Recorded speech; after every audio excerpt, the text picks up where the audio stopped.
Ma'am, কি শুরু করতে পারেন। দাঁড়ান, ছোট বড় প্রশ্ন কেন পেজ ডাউটটা।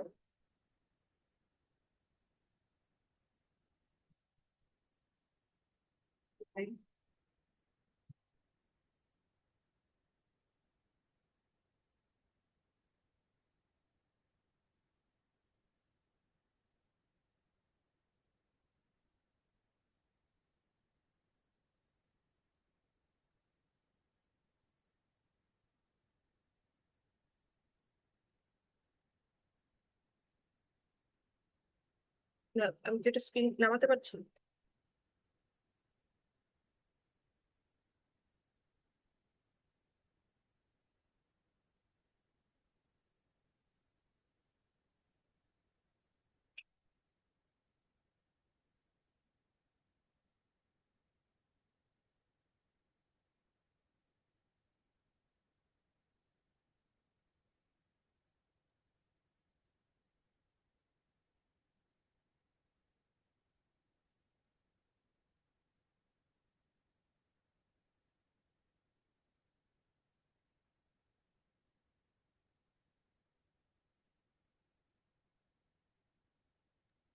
ম্যাম, হ্যাঁ, আমার কি হ্যাঁ স্ক্রিনটা হ্যাং হয়ে গেল কিনা, আমি তো এটা ইয়েই চালাতে পারছি না। চেঞ্জ হচ্ছে না? না না, হচ্ছে এ- তো। এখন না, একটু মনে হচ্ছে কি হ্যাং হয়ে গেল, কারেন্ট ছিল না তো। এখন মনে হয় ঠিক আছে। আচ্ছা, জি, এখন মনে হয় ঠিক। ঠিক আছে। শুরু করেন, শুরু করেন। আচ্ছা, আহ সালাম আলাইকুম। হ্যাঁ, আমাকে কি দেখা যাচ্ছে? জি ম্যাম। জি। আচ্ছা, সালাম আলাইকুম। আমি খুবই দুঃখিত, আসলে এখানে কারেন্ট চলে যাওয়ার কারণে আমার একটু কানেকশনে দেরি হয়ে গেল। আহ, আহ, আজকে আমি আপনাদের সবার সাথে এসেছি। আমি ডাক্তার কায়নাত ইয়াসমিন। আজকে আমাদের একটা সেশন ছিল, how to secure 2+ in written. এটা হচ্ছে এসএকিউ এবং এল লং কোশ্চেন ব্যাচের প্রথম ক্লাস। জেনেসিস আয়োজিত একটি লাইভ সেশন আপনাদের সবার জন্য। আমি একটু শুরুতেই বলে নেই, যারা রিটেন পরীক্ষা কোয়ালিফাই করে ক্লিনিক্যাল পর্যন্ত গিয়েছেন, তাদের জন্য আজকের সেশনটা আসলে কতটুকু ইফেক্টিভ হবে আমি জানি না। তবে যারা নতুন করে রিটেন পড়া শুরু করেছেন, হয়তো একবার পরীক্ষায় অ্যাপিয়ার করেছেন বা করেন নাই, যারা রিটেনটা কিভাবে গুছালে একটু প্রথমবারই যেন 2+ সিকিউর করা যায় এরকম প্রিপারেশন নিতে চাচ্ছেন, তাদেরকে আসলে ফোকাস করেই আমার আজকের প্রেজেন্টেশনটা। কিভাবে পড়লে আমরা যেন প্রথমবারেই বা খুব দ্রুতই আমাদের রিটেনটা মানে সিকিউর করতে পারি, আজকের সেশনটা আসলে সেটাকে নিয়ে। তো কি হলো, এটা আসে না কেন?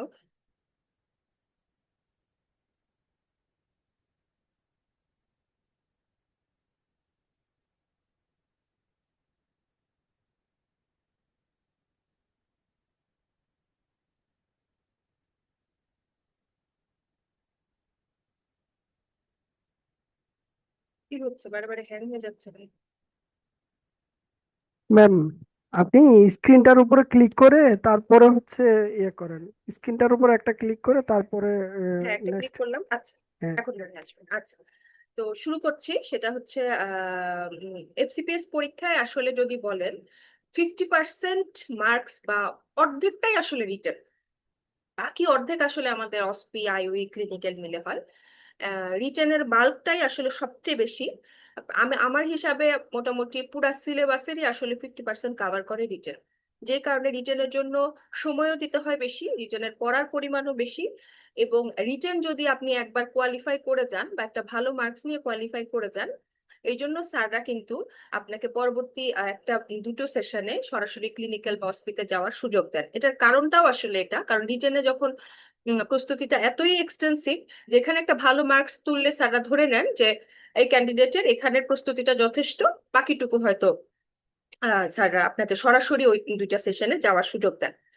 তো এখন যদি আমি বলি রিটেন ফরম্যাটটা আসলে কিরকম হয়, এটা যারা পরীক্ষায় অলরেডি 1-2বার বসেছেন তারা তো জানেনই। আমি যেহেতু বলছি নতুন ক্যান্ডিডেটদের জন্য, যে রিটেন পরীক্ষায় আমাদের 4টা সেগমেন্ট থাকে। 4টা সেগমেন্টের 4টা আলাদা আলাদা খাতা থাকে। এটা খুবই গুরুত্বপূর্ণ, কারণ অনেক সময় পরীক্ষার চাপে দেখা যায় এক সেগমেন্টের খাতা অ্যান্সার আরেকটাতে লিখে ফেলা হয়, অনেক সময় এই ভুলটা হয়।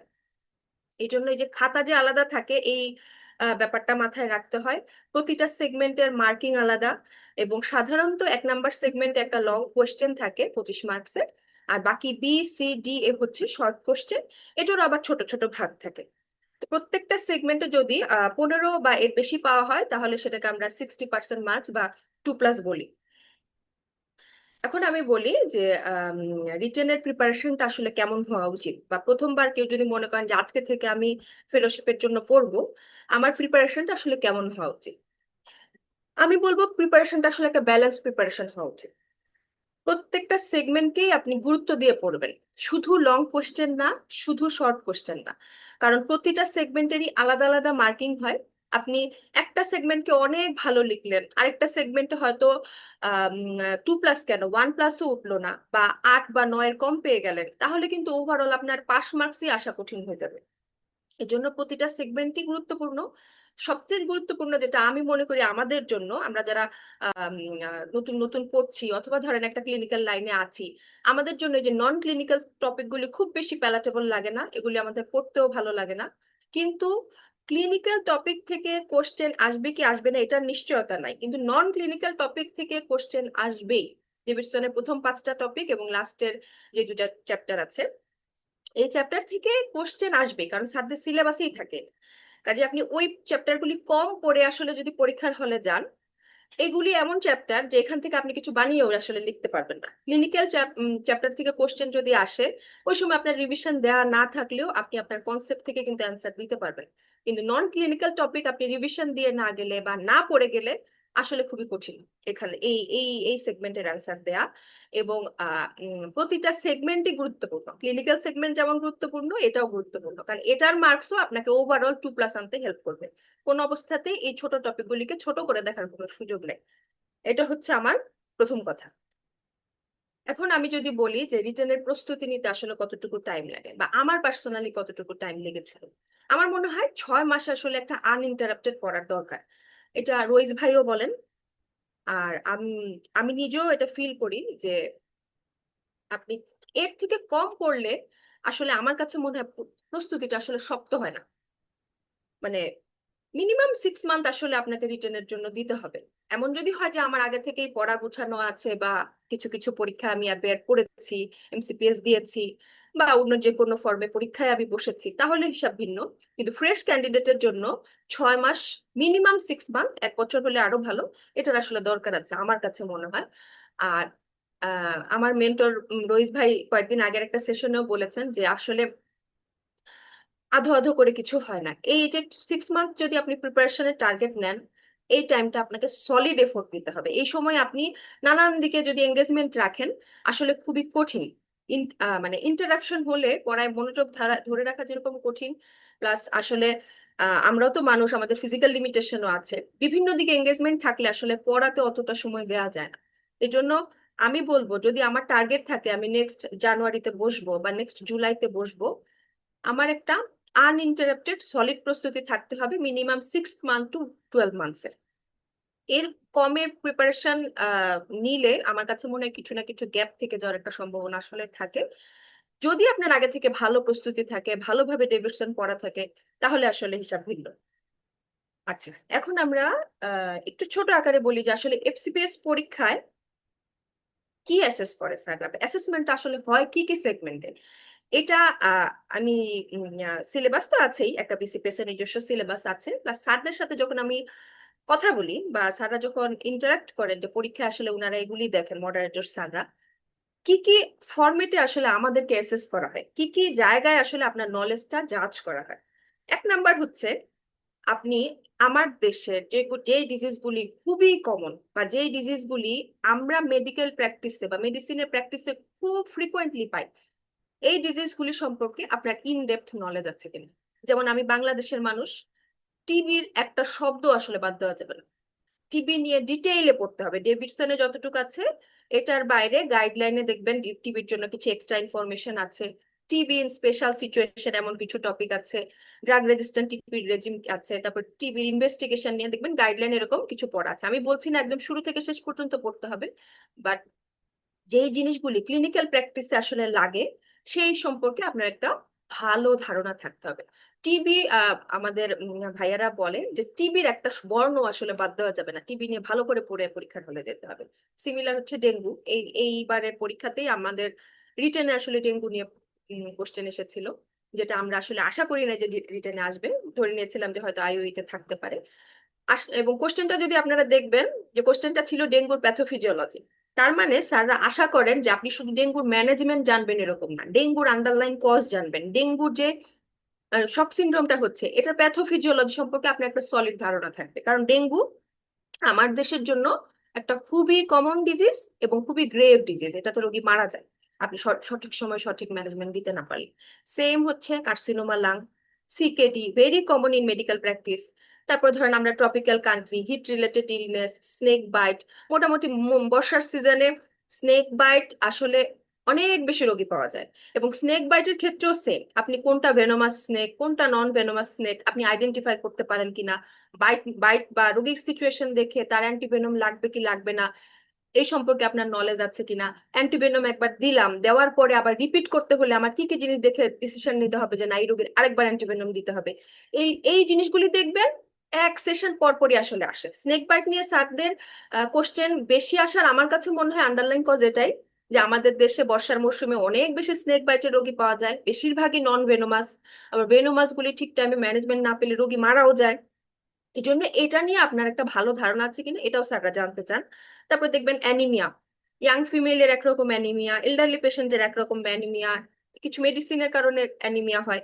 সো অ্যানিমিয়া ডিটেইল ইভালুয়েশন নিয়ে দেখবেন মোটামুটি 1-2 সেশন পর পরই কোশ্চেন থাকে। এটা হচ্ছে একটা, যে আপনি কমন ডিজিজ বা এন্ডেমিক ডিজিজ সম্পর্কে জানেন কিনা। আরেকটা হচ্ছে আপনি মেডিকেল ইমার্জেন্সি যেগুলি সেগুলি ম্যানেজ করতে পারেন কিনা, এটা নিয়েও দেখবেন। এই সেগমেন্টটাকেও অ্যাসেস করা হয়, আমাদের রিটেন হোক আইওই হোক এই পার্টটা থাকে, যে আপনি মেডিকেল ম্যানেজমেন্ট গুলি বা মেডিকেল ইমার্জেন্সি গুলি ভালোভাবে ম্যানেজ করতে পারেন কিনা। যেমন দেখবেন অ্যাড্রেনাল ক্রাইসিস বা অ্যানাফাইলেক্সিস নিয়ে এসে কি অনেক বেশি আসে, জিবিএস এর ক্লিনিক্যাল সিনারিও থাকে, সেখান থেকে কোশ্চেন থাকে। তারপর হচ্ছে নিউট্রোপেনিক সেপসিস বা যেটাকে আমরা বলি অনকোলজিক্যাল ইমার্জেন্সি গুলি, কর্ড কম্প্রেশন, এগুলি নিয়ে মোটামুটি 1 থেকে 2 সেশনেই ঘুরে ফিরে এই রিলেটেড কোশ্চেন থাকেই। কারণ এগুলি হচ্ছে মেডিকেল ইমার্জেন্সি, ঠিক টাইমে ম্যানেজ করতে না পারলে রোগীর জীবন সংশয় হওয়ার ঝুঁকি থাকে। এবং এটা আপনি চিনবেন কিভাবে, ডেভিডসনের যা যা রেড বক্স আছে মোটামুটি এগুলো একদম মেডিকেল ইমার্জেন্সির ক্ষেত্রে যেটা হয় ডোজ সহকার আসলে জানা থাকতে হয়। অ্যাড্রেনাল ক্রাইসিস শুধু ম্যানেজমেন্ট স্টেপস না, আপনি স্টেরয়েড দিলে কত ডোজে কি পরিমাণ দিবেন সেটাও আপনার এসএকিউ তে আসলে থাকতে হবে। আপনি যদি অ্যাড্রেনাল ক্রাইসিসের ম্যানেজমেন্টে শুধু স্টেরয়েড লেখেন আপনার মার্কস হবে একরকম, কিন্তু যে স্টেরয়েডের পাশে হাইড্রোকর্টিসনের পাশে ডোজটা লিখবে, ডিউরেশনটা লিখবে, ফ্রিকোয়েন্সিটা লিখবে, তার মার্কস কিন্তু বেশি আসবে। আসলে আমার উদ্দেশ্য তো আসলে 2+ সিকিউর করা, শুধু পাসেবল মার্কস না। কারণ 2+ যদি আমি সিকিউর না করতে পারি, আমি প্রতিটা সেগমেন্টে পাস করার পরেও কিন্তু আমার ওভারঅল আসলে পাস মার্কস আসবে না। এই জন্য মেডিকেল ইমার্জেন্সি গুলি চেষ্টা করবেন ডোজ সহ একটু ভালোভাবে মনে রাখতে। অল্প কিছু মেডিকেল ইমার্জেন্সি আছে ডেভিডসনে, এগুলো একটু ভালোভাবে পড়া। আচ্ছা, আরেকটা সেগমেন্টে আমাদের যেটা অ্যাসেসমেন্ট হয় সেটা হচ্ছে আমি ক্রনিক ডিজিজ গুলি সম্পর্কে কতটুকু ভালো জানি। ক্রনিক ডিজিজের ম্যানেজমেন্ট গুলি ইন ডিটেইলে জানতে হয় এই কারণে যে এখানে শুধু ডিজিজের ম্যানেজমেন্ট না, ডিজিজের যে কমপ্লিকেশন আছে সেটার ম্যানেজমেন্ট আপনি জানেন কিনা, এই ডিজিজ ম্যানেজমেন্ট করার জন্য আপনি যেসব ড্রাগস দিয়েছেন সেই ড্রাগের কমপ্লিকেশনের ম্যানেজমেন্ট আপনি জানেন কিনা। এই কোশ্চেন গুলিও দেখবেন এসিকিউ তে ঘুরে ফিরে আসে। যেমন আরএ, আর এর রোগীর নিজস্ব কিছু ম্যানেজমেন্ট যেটা আমরা DAS28 দিয়ে করি সেটা আসে। একটা আর এর রোগী এরকম সিনারিও থাকে যে লং স্ট্যান্ডিং আরএ আপনার কাছে আসছে ফ্রদি ইউরিন এবং হচ্ছে জেনারেলাইজ সোয়েলিং নিয়ে, ইউরিনারিতে 3+ protein, what is your diagnosis, এইরকম সিনারিও কিন্তু থাকে। সেটা হচ্ছে কি, সেটা হচ্ছে আর এ উইথ নেফ্রোটিক বা অ্যামাইলোইডোসিস ডিউ টু নেফ্রোটিক সিন্ড্রোম। অথবা আর এর একটা রোগী মেডিসিনে আছে, আপনার কাছে আসলো স্টোর থ্রোট এবং ফিভার নিয়ে, এখন আপনার ডায়াগনোসিস কি, এটা হচ্ছে আর এ হয়তো এমটিএক্স পায়, সেখান থেকে আপনার নিউট্রোপেনিয়া বা নিউট্রোপেনিক সেপসিস। মানে ক্রনিক ডিজিজ গুলি শুধু ডিজিজ জানলেই চলে না, এই ডিজিজের কমপ্লিকেশনও জানতে হয়। এই ডিজিজ ম্যানেজ করার জন্য আমি যেসব ওষুধ দিই সেটার কমপ্লিকেশনও জানতে হয়। যেমন আর এর কথা বললাম, সিমিলার হচ্ছে এসএলই রোগীকে আপনি স্টেরয়েড দিবেন, স্টেরয়েড দিলে তার কুশিং হবে, সেই কুশিং এর ম্যানেজমেন্ট আপনি জানেন কিনা। এসএলই এর একটা কমপ্লিকেশন হচ্ছে অ্যান্টিফসফোলিপিড অ্যান্টিবডি সিনড্রোম, আপনি সেটার ম্যানেজমেন্ট জানেন কিনা। এরকম ক্রনিক ডিজিজের ফুল ম্যানেজমেন্ট নিয়ে একটা ভালো কনসেপশন আসলে থাকতে হয়। আর লাস্টে হচ্ছে, যেহেতু আপনি পাশ করার পরে মেডিসিনের একজন বিশেষজ্ঞ হবেন, তো আপনি মেডিসিনের যেসব ডিজিজগুলি রেয়ার, তুলনামূলক কম পাওয়া যায়, কিন্তু মেডিসিনের মানুষ হিসেবে আপনাকে জানতে হবে, এটা অন্য যে কেউ মিস করলেও আপনি যেন পারেন। এই জন্য দেখবেন কিছু কিছু রেয়ার ডিজিজ স্যাররা খুব ফ্রিকোয়েন্টলি দেন। আমরা নিজেরাই বলি সার্কোইডোসিস কয়টা পাওয়া যায়, সার্কোইডোসিস তো এত বেশি ওয়ার্ডে দেখি না, কিন্তু সার্কোইডোসিস দেখবেন ঘুরে ফিরেই পরীক্ষায় আসে। কেন আসে? কারণ আরো 10টা ডাক্তার সার্কোইডোসিস মিস করে গেলেও আপনি যেন মিস না করেন। এই জন্য স্যার এই যে রেয়ার ডিজিজ গুলি, যেগুলি সার্কয়েড, জগরেন, তারপর আমাদের renal tubular acidosis, multiple endocrine neoplasia, এগুলা নিয়ে দেখবেন ঘুরে ফিরে কোশ্চেন থাকে। আরেকটা ইম্পর্টেন্ট পার্ট হচ্ছে কনসালটেন্ট হওয়ার পরে আপনি রেফারাল গুলি দেখতে পারবেন কিনা, বা রেফারাল মেডিসিন যেগুলি যেগুলি আমাদের অন্য সাব স্পেশালিটি থেকে আমার কাছে আসবে, সেগুলি আমি ভালো করে হ্যান্ডেল করতে পারবো কিনা। যেমন ম্যাটার্নাল মেডিসিন, ডেভিডসনে ম্যাটার্নাল মেডিসিনে সব মিলে পৃষ্ঠার সংখ্যা মনে হয় 5 থেকে 6টা, কিন্তু প্রতিটা লাইনে ইনফরমেশন, এবং এই প্রতিটা লাইন থেকেই ঘুরে ফিরে কোশ্চেন আসবেই। এটা মানে এটা আপনি একদম লিখে দিতে পারেন যে ম্যাটার্নাল মেডিসিনের কোশ্চেন মিস হবে না, কোনো সেশনে মিস হবে না। যেমন এই সেশনে এসেছিল সম্ভবত ম্যাটার্নাল মেডিসিনের হাইপার টেনশনের পার্টটা, যে প্রেগনেন্সি উইথ হাইপার টেনশন। তার আগের সেশনে এসেছিল জিডিএম, জেস্টেশনাল ডায়াবেটিক। মানে ম্যাটার্নাল মেডিসিন রিলেটেড টপিক স্যারদের খুবই খুবই খুবই প্রিয়, এবং এটা খুবই জরুরি টপিক, যেহেতু এটা আপনার রেফারেলের সাথে সরাসরি রিলেটেড। এই রিলেটেড টপিকে একটা শব্দও বাদ দেওয়া যাবে না, একদম ভালোভাবে পড়তে হবে, ভালোভাবে পড়তে হবে। আমি কথাটা এই জন্য বলছি যে এখান থেকে আপনি ভালোভাবে পড়লে আপনি কোশ্চেনটা কমন পাবেন, এবং যেই কোশ্চেন আপনার কমন পড়বে সেটা কিন্তু আপনি আসলে ভালো করে লিখতেও পারবেন। কারণ সব কোশ্চেন তো আসলে আমাদের কমন পড়বে। আপনি পরীক্ষার হলে যাবেন, 85 to 90% কোশ্চেন আপনার হয়তো কমন পড়বে, 10% কোশ্চেন কিন্তু থাকবে যেটা আপনার কমন পড়েনি। তো আমার টার্গেট থাকবে যে কোশ্চেনটা আমি জানি যে এটা আসবে বা এটা আমার কমন পড়েছে, এটাতে যেন আমি একটা ভালো মার্কস তুলতে পারি। আচ্ছা, এখন এই হচ্ছে আমাদের আসলে কি কি সেগমেন্টে আমরা কোশ্চেন আমাদেরকে জাজ করা হয় সেটা। আর এখন আমি বলি যে বিসিপিএস এর কোশ্চেন প্যাটার্ন যদি আপনারা অ্যানালাইসিস করেন, দেখবেন যে বিসিপিএস এর বা আমাদের স্যারদের পছন্দের টপিক হচ্ছে মাল্টি সিস্টেম ডিজিজ। একই ডিজিজের বিভিন্ন সেগমেন্টে ইনভলভ এমন ডিজিজ গুলি স্যারদের পছন্দ, এগুলা থেকে ওনারা ঘুরে ফিরে কোশ্চেন করেন। আমি কয়েকটা মাল্টি সিস্টেম ডিজিজের এক্সাম্পলও দিয়েছি। এই কারণে এটা বললাম যে ধরেন আপনি আজকে থেকে রিটেন পড়া শুরু করবেন, রেসপি চ্যাপ্টারটা খুলেছেন, আজকে আপনি রেসপি চ্যাপ্টারের সার্কোইডোসিস পড়বেন, এরপরে পড়বেন সিএলআর, এরপরে আপনি আপনার পছন্দ মতো এসএকিউ দেখে ছোট ছোট কোশ্চেন পড়তে পারেন। মানে আমার মানে ইনফরমেশনটা হচ্ছে একটা চ্যাপ্টার খোলার পরে ওই চ্যাপ্টারে যে ডিজিজটা মাল্টি সিস্টেম ডিজিজ, সেটাকে হাইয়েস্ট এমফেসিস দিয়ে পড়বেন। সেখান থেকে লং কোশ্চেন অথবা এসএকিউ কমন পড়ার সম্ভাবনা খুবই খুবই বেশি। আর আপনারা এই সেশনের কোশ্চেনটা অ্যানালাইসিস করলে দেখবেন যে লং কোশ্চেন গুলি কিন্তু একদম কমন প্যাটার্নে হয় না, একটু অন্যরকম হয়েছে, এসিকিউ গুলিও তাই। সো কোনো সিলেবাস বা কোনো ফরম্যাট ফলো করে আসলে ফেলোশিপের পরীক্ষায় কোশ্চেন কমন ফেলা কঠিন। বরং আপনি আপনার মতো করে যদি একটা কনসেপ্ট ক্লিয়ার করে যান, মাল্টি সিস্টেম ডিজিজ গুলি যদি একটা ভালোভাবে পড়ে যান, তাহলে এখান থেকে কোশ্চেন কমন করলে আপনার অ্যান্সার লেখাটাও সুন্দর হবে। আমি যেরকম বলি যে হেমাটোলজি চ্যাপ্টার যদি আজকে আমি পড়ি, যে আজকে আমি প্রথমবার হেমাটোলজি পড়ছি, প্রথম পেজ থেকে শুরু করবো না, শুরু করব একদম লাস্টে টিটিপি যেখানে আছে সেখান থেকে। আগে টিটিপি পড়বো, তারপর ভিটামিন বি 12 ডেফিসিয়েন্সি পড়বো, এরপর আস্তে আস্তে সামনের দিকে যাব। কারণ আপনি প্রথম দিকে টপিকগুলি পড়তে গেলে দেখা যাবে আপনি লাস্টের যেই টপিকগুলি সবচেয়ে ইম্পর্টেন্ট সেটা আপনার একটু হলেও কম পড়া হবে। এই জন্য আগে ইম্পর্টেন্ট টপিক পড়েন বা আগে মাল্টি সিস্টেমিক টপিকগুলি পড়েন, এরপরে ছোট ছোট যেসব কোশ্চেন আছে সেগুলি পড়েন। আর ফেলোশিপের পরীক্ষা বা পোস্ট গ্রাজুয়েশন পরীক্ষায় আসলে একটা জিনিস একেবারেই পড়বো না, বাদ দিয়ে যাব, এটা বলার সুযোগ নাই। সবকিছুই একটু হলেও পড়ে যেতে হবে, তবে কিছু জিনিসকে একটু বেশি গুরুত্ব দিয়ে পড়বে, কিছু জিনিস একটু কম হলেও অসুবিধা নাই। কিন্তু এই হাই এন্ড টপিক যেগুলি আছে এগুলিতে মানে শতভাগ গুরুত্ব দিয়ে পড়তে হবে, এই কারণে যাতে কোশ্চেনটা কমন করলে আপনি সুন্দর করে লিখতে পারেন। আচ্ছা, এখন হচ্ছে যদি বলি যে লং কোশ্চেন গুলি আসলে কিরকম হয়। আচ্ছা, লং কোশ্চেন গুলি স্যাররা দেখবেন 3 ভাবে আসলে লং কোশ্চেন সেট করেন। হয় এমন একটা ডিজিজ দিবেন যেটার আন্ডারলাইং ইটিওলজি অনেক, যেমন সিনারিও দিবেন একটা গ্লোমেরুলোনেফ্রাইটিসের, পরে আপনাকে বলবেন হোয়াট আর ইউর ডিফারেন্সিয়াস। একটা গ্লোমেরুলোনেফ্রাইটিসের আন্ডারলাইং কজ কিন্তু অনেক, যেমন পোস্ট ইনফেকশাসও হতে পারে, আবার আপনার কিছু প্রাইমারি জিএনও হতে পারে, ভাস্কুলাইটিসও হতে পারে এরকম। অথবা ধরেন একটা পেরিফেরাল নিউরোপ্যাথি, যেমন এইবারই আমরা কিন্তু ফেস করেছি পেরিফেরাল নিউরোপ্যাথি। ডায়াবেটিক রোগী মেটফরমিন খায়, তার আবার সিকেডিও আছে, পেরিফেরাল নিউরোপ্যাথির সিনারিও। তো এখানে কিন্তু আপনার পেরিফেরাল নিউরোপ্যাথির আন্ডারলাইন কজ অনেক, ড্রাগও হতে পারে, ডায়াবেটিক ইটসেলফও হতে পারে, সিকেডির জন্য হতে পারে এরকম। আন্ডারলাইন অনেকগুলি কজ হিসেবে সাজানো যাবে এমন সিনারিও দিয়ে স্যাররা অনেক সময় লং কোশ্চেন সেট করেন। অথবা যেই এমন একটা ডিজিজের সিনারিও দিবেন যেটা আন্ডারলাইন কমপ্লিকেশনস অনেক, যেমন কার্সিনোমা লাং, প্যারানিওপ্লাস্টিক মোটামুটি 10-12টা আছে। সো কার্সিনোমা লাং এর সিনারিও দিয়ে প্যারানিওপ্লাস্টিক হিসেবে অনেক সময় স্যাররা লং কোশ্চেন দেন। সিমিলার হচ্ছে টিউবারকুলোসিস অথবা মাল্টিপল মাইলোমা, এদের যে কমপ্লিকেশন কিন্তু অনেক রকমের।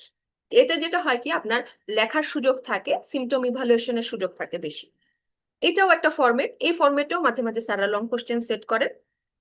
আরেকটা হচ্ছে স্যাররা অনেক সময় একটা শুধু সিমটম অ্যানালাইসিস দেন, যেটা ডিফারেন্সিয়াল ডায়াগনোসিস অনেক, যেমন অবস্ট্রাকটিভ জন্ডিস, ডিফারেন্সিয়াল ডায়াগনোসিস কিন্তু অনেক, সার্জিক্যাল আছে, মেডিকেল আছে। অথবা ফিভার উইথ ওয়েট লস, সেটারও আন্ডারলাইন কজ কিন্তু অনেক। এখানে আপনি টিউবারকুলোসিসও যেরকম আসবে, থাইরোটক্সিকোসিসও আসবে, আবার এইচআইভি এন্টারোপ্যাথিও আসবে। এরকম মাল্টিপল ডিফারেন্সিয়াল ডায়াগনোসিস সেট করা যায় এমন সিনারিওকেও স্যাররা অনেক সময় লং কোয়েশ্চেন হিসেবে সেট করে। আচ্ছা, এই হচ্ছে আমাদের আসলে কোশ্চেন অ্যানালাইসিস, যে ফেলোশিপের রিটেন পরীক্ষায় কি ধরনের কোশ্চেন আসলে হয়। এখন আমার যেটা টার্গেট সেটা হচ্ছে আমি আহ, কিভাবে আম, ভালো একটা মার্কস তুলতে পারি রিটেন পরীক্ষায়। রিটেন পরীক্ষায় ভালো মার্কস তোলার আসলে স্ট্র্যাটেজি এক একজনের এক এক রকম। আহ, আমি হয়তো আমার মতো করে বলছি, আপনি আরেকজনের সাথে আলাপ করলেন, তার সাথেও তার মতো করে বলবে। তবে কিছু বেসিক ফরম্যাট আমরা মনে হয় সবাই ফলো করার চেষ্টা করি। সেটা হচ্ছে খাতাটা যেন পরিষ্কার থাকে, এটা ঠিক ম্যাট্রিক ইন্টারমিডিয়েটের বাংলা ইংরেজি পরীক্ষা দেওয়ার মতো।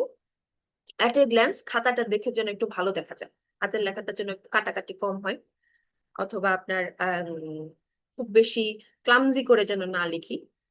আর আরেকটা হচ্ছে সুন্দর করে একটু বক্স করে লেখা বা একটু বুলেট পয়েন্টে লেখা, এগুলি লিখলেও খাতাটা নিট দেখা যায়। আর আরেকটা জিনিস যেটা করবেন না, এটা আমি রুবিনা ম্যাডামের কাছ থেকেও শুনেছিলাম।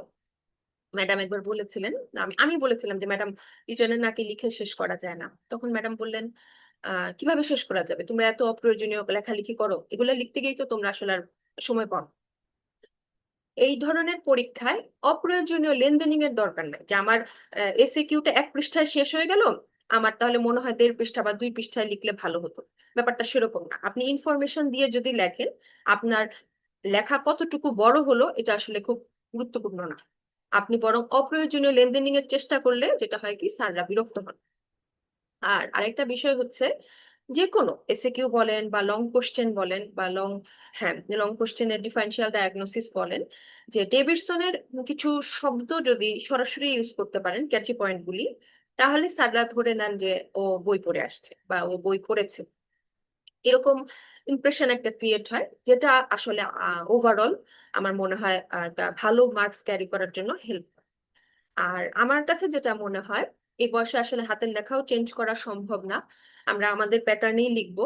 তবে যদি মনে করেন যে আমার লেখা ক্লামজি হয়ে যায়, দরকার হলে একটু ফাঁকা করে লিখবেন, দরকার হলে এক্সট্রা পেজ নিয়ে লিখবেন, কিন্তু আহ, খাতাটা ওভারঅল দেখতে যেন একটু প্রেজেন্টেবল লাগে আর কি। যেমন আমি আমার পার্সোনালি বলি, আমার হাতের লেখা একটু বড়, এবং আমার মনে হয় যে একসাথে বেশি লিখলে একটু ভিজিবিজি হয়ে যায়, এই জন্য আমি একটু ফাঁকা করেই লেখার চেষ্টা করেছি, যাতে দরকার হলে আমি 2টা পেজ বেশি নিব, কিন্তু খাতা যেন ক্লামজি না হয়ে যায়। যেমন আমার একটা টেন্ডেন্সি থাকে যে আমি 1 পেজে অনেক কিছু লিখে ফেলি, সেটা আমি সচেতন ভাবেই অ্যাভয়েড করার চেষ্টা করেছি।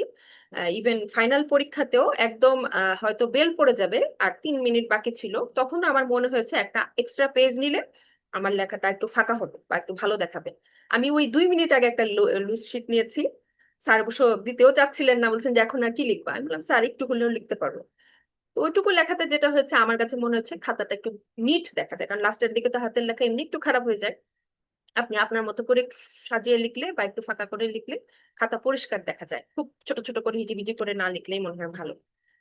আচ্ছা, এখন আমি একটু বলি যে আসলে কিভাবে কোশ্চেন লিখবেন। শুধু মুখে বলে গেলেই তো আসলে হয় না, কিভাবে আম, কি প্যাটার্নে লিখলে আসলে মনে হয় লেখাগুলি ভালো হয়। এই জন্য আমি কয়েকটা স্যাম্পল কোশ্চেনই নিয়ে আসছি।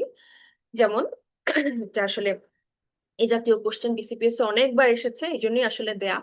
যেমন ধরেন একটা 50-year-old woman comes to you with joint pain, dry eye and dry mouth.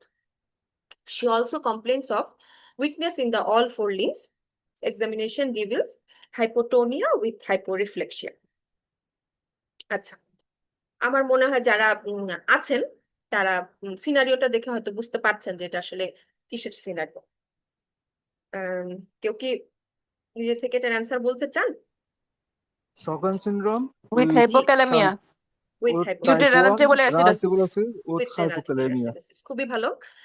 খুবই মানে কি বলবো, মানে আমি ইচ্ছে করে একটা খুবই কমন এবং খুবই ইম্পর্টেন্ট সিনারিও দিয়েছি জগরেন সিনড্রোমের। এটা আপনারা দেখেন, with hypokalaemia with renal tubular acidosis, excellent diagnosis.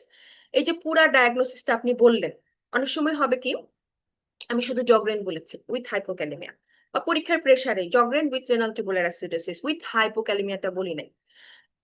একটা কোশ্চেনে আপনার যেই যেই সেগমেন্টের ম্যানেজমেন্ট লাগে আপনি প্রতিটা সেগমেন্টই বলবেন। প্রতিটা সেগমেন্টের উপরেই মার্কস থাকে। যেমন জগরেনের জন্য আপনার একরকম ম্যানেজমেন্ট লাগবে, এটাতে মার্কস আছে। রেনাল টিউবুলার অ্যাসিডোসিসের জন্য আপনার একরকম ম্যানেজমেন্ট লাগবে, সেটাতে মার্কস আছে। আবার এই যে হাইপোক্যালিমিয়া হয়েছে রোগীর, এটার জন্য তো আপনাকে ইনজেকশন কেটি বা ওরাল কেটি দিতে হবে, সেটার জন্য একটা মার্কস আছে। এই জন্য ডায়াগনোসিসটা আপনি ফুল লিখবেন। এখানে একটা সেগমেন্টও যদি আপনার ছুটে যায়, আপনি ওখানে কিন্তু যদি ওভারঅল মার্কস 2 থাকে আপনি 0.5 কম পাবেন। এই ছোট ছোট ছোট ছোট 0.5 গুলি যোগ হলেই কিন্তু ওভারঅল 14 থেকে আসলে 15 হয়। আমার টার্গেট তো আসলে 15 পাওয়া। এই এক এক পয়েন্ট 2 পয়েন্ট যোগ যোগ করেই কিন্তু আমার ওভারঅল একটা গুড মার্কস আসে। এই জন্য এটা একটু খেয়াল করবেন, ডায়াগনোসিসে কোনো ছোট সেগমেন্ট যেন বাদ না যায়। তবে এখানে আরেকটা কথা বলি, অনেক সময় হয় কি মানে আমার দেখা অনেকে হচ্ছে এই যে ডায়াগনোসিসের সব উইথ উইথ দিয়ে লিখতে গিয়ে এমন কিছু লিখে ফেলেন যেটা আসলে ডায়াগনোসিস না। যেমন লিখবেন, অনেক দেখবেন অনেকে হয়তো ভুল করে লিখে ফেলেন ভমিটিং এর কোনো সিনারিও থাকলে হয়তো লিখলেন acute pancreatitis with vomiting. With vomiting না, ভমিটিং তো সিমটম। যেই জিনিসটা নিজেই একটা রোগ যেটার আলাদা ম্যানেজমেন্ট লাগে সেটা লিখবেন।